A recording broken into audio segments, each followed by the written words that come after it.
Dr. London is calling.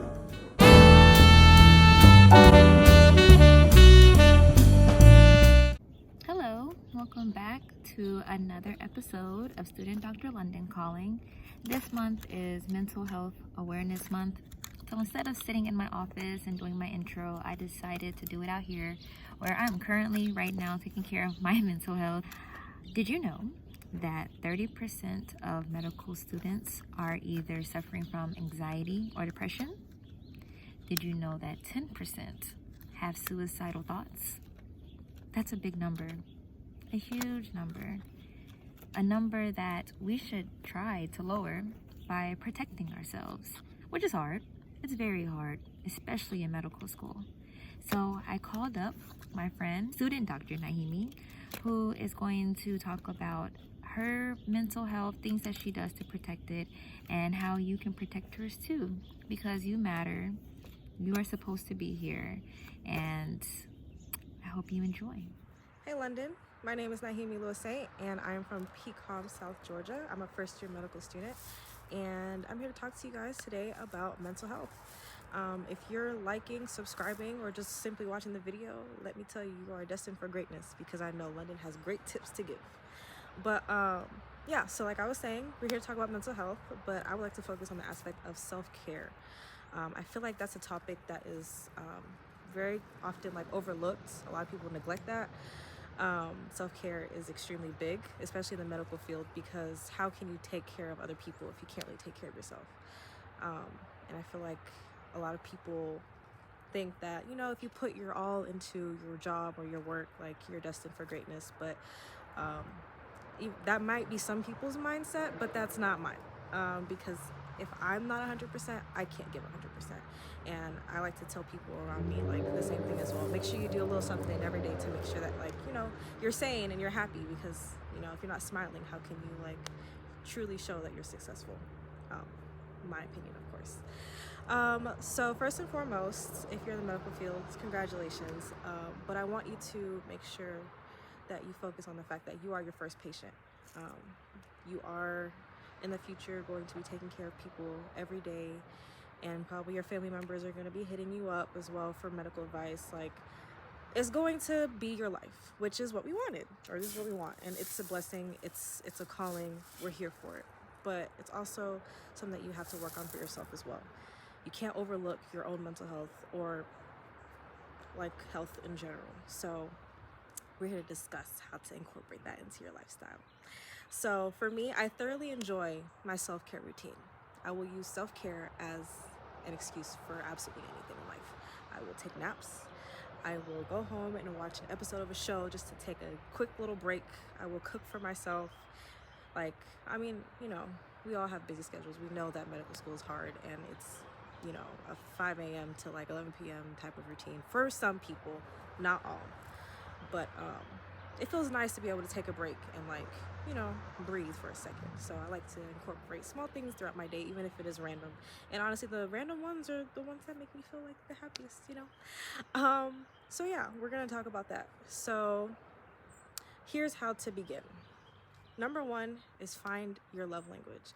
A lot of people tend to think that love languages are based on relationships, or if you have a boyfriend or girlfriend, or sometimes your friendships. It also works for yourself. Just like how you want to be loved by others, that can tell you how you can also love yourself. So for me, I'm kind of big on gifts. I like receiving gifts. So if I'm having a bad day, sometimes I'll go and I'll grab boba. It's small, $5. It made me happy. I'm enjoying the rest of my day. Cool beans. Or if I feel big balla, I might decide to go, buy my Amazon cart. Something small, something special, But I feel like that really helps you cater to yourself, because yes, it feels nice to be, loved by other people, but you also have to show yourself love as well. So that's how you keep your heart full. Number two, find a hobby. I know a lot of people have hobbies before medical school, and you think oh, because you're in school, you're gonna lose it. No, actually hang on to it, because that's what's gonna help you stay sane. That's what helps you remind yourself that you are you. School is not, that's not what defines us. It's a 9 to 5 plus studying, but what do you do outside of that? Stick to it. So for me, I started reading I used to like not be big on reading. I thought like I'm not the type to like finish a book, can barely finish 2 pages. But no, actually, I found that it's actually kind of therapeutic to sit on my couch with my heated blanket, some tea, nice music going, maybe like some essential oils, and read a book. So I try to do that like every Sunday for an hour. I might go to the gym. I started incorporating that into my routine, and it works. It helps, and makes me feel good. Um, Number 3 is creating a realistic schedule. Now, we all like to create a schedule in our minds, like, yeah, I'm gonna do X, Y, and Z today. It's a checklist, but let's be for real. Let's be for real. There are a lot of things that we want to do throughout the day, and it's okay if it doesn't get accomplished, but creating a realistic schedule for yourself will help make you feel like you've accomplished so much more than putting a whole bunch of check boxes on your to-do list and only accomplishing like half of them. So being realistic with yourself helps you feel more like successful. You feel like a better reward. You know, you're more inclined to like actually feel like you're doing something than if you're just like overwhelming yourself with the whole bunch of tasks to do. So for me, my schedule consists of, I would lie to you and say I wake up at 5 a.m., but I do not. But I would love to wake up at 5 a.m. every day and go to the gym.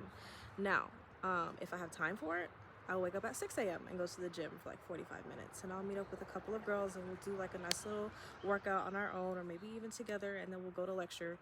I'll spend my day in lectures and labs, go home sometimes for lunch, enjoy my meal with a nice show, study, and then I end my day at 11. I do that every day and it keeps me sane. Sometimes, obviously, with the exception of finals, you know, you gotta stay a little later, but that's okay. But that routine and that schedule gets me going. Number 4, go to the gym. Go to the gym. Go to the gym. It's gonna make you feel 30 times better, especially because like you gotta make sure that you're physically active, good, healthy. Like, it's not just about mental health. Now, that is very important, but physical health, baby, is gonna help you live a very long and healthy life. So you might as well start now while you're young and not while you're old. Okay, and if you incorporate that into your schedule now, I promise you it's gonna be a breeze later on in life, because you'll be like, okay, I wake up at 6 a.m. every day to go to the gym anyway, so like whatever happens after that, that's what I'm worried about after. Like right now, we're worried about myself. So definitely go to the gym. Number 5, vitamin D. Like literally, I'm coming to you live from outside of my parents' house because I decided I haven't had my vitamin D for today. Like, I love being outside. Fresh air is awesome. Like, even though the cars are out here, you know, outside noise is somewhat peaceful for me, and I'm sure you can find a nice little place to sit and, you know, meditate for a second. Just absorb all the vitamin D that you need. But I definitely recommend going outside. And then last but not least, number 6. Now, this is a hard topic for a lot of people, mainly because I feel like in the African American community, therapy isn't discussed enough, or it's kind of looked down upon. But consider therapy. You know, we all know that medical school is tough. We all know that this lifestyle is a lot. And sometimes we like to rely on our parents or our support system to like help us out, but sometimes they don't quite understand. And that's okay, because they haven't experienced what we're going through. But having a therapist helps. You have somebody who's there to listen to you. They're there to give you advice if that's what you want. They're there to, you know what I'm saying, crack jokes with, or even if you just need to vent for an hour or 30 minutes. It helps, okay? Please consider it. You know, if you don't, that's a-okay, but just know that it's always an option for you. But yeah, those are like my 6 little steps that I had to like get started. Just know that like ready is not a feeling, it's actually a decision. And that's kind of like a little trick that I like to tell people, because sometimes you'll never feel ready, but once you start, you can continue. So all you gotta do is find something out of these little 6 steps that I said and try to go with it and see how far you'll go. I have a quote to like end this. It is, happiness is a measure of success. And to me, you're not really happy in all aspects if you're not you're not successful if you're not happy in all aspects of life. And that includes like your job, or with your family, your mental health, like happy with yourself. It takes a lot to like keep you happy, and there are different things in your life that will help like influence that. But just making sure that you're well-rounded and like you're content with life. That is like the true meaning of success to me.